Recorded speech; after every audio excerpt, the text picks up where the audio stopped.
அதிகாரத்தோடு சொன்ன லாசருவை வெளியே வா. அந்த ஒரு வார்த்தை லாசருவை உயிரோடு எழுப்பினது.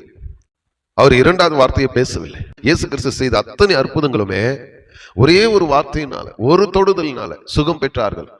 பிரசங்கி 10:10 சொல்கிறது, கோடாரியானது சாணம் இல்லாவிட்டால் அதிக பலத்தை பயன்படுத்த வேண்டும் என்று சொல்கிறது.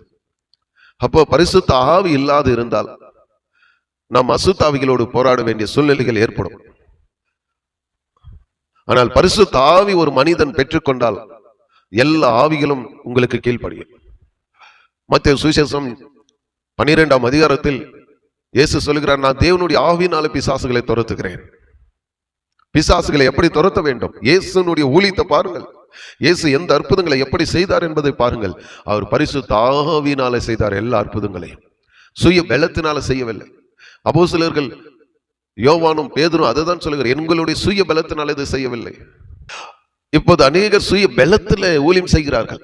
ஆனா ஒரு முறை உங்களுக்கு பரிசுத்த ஆவியானவருடைய அபிஷேகம் கொடுக்கப்பட்டு விட்டால் இனி அதற்கு சார்ஜே தேவையில்லைங்க.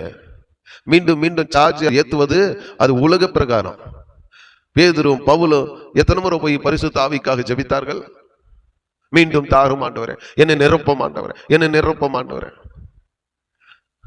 இல்லை, ஒரே முறைதான். உங்களுக்கு பரிசுத்த ஆவி ஒரு முறை கொடுக்கப்பட்டு விட்டால் பிறகு அவர் தேவன் எடுத்துக்கொள்வதில்லை. உங்களோடு தான் இருப்பார். அதை முதலாவது புரிந்து கொள்ளுங்கள்.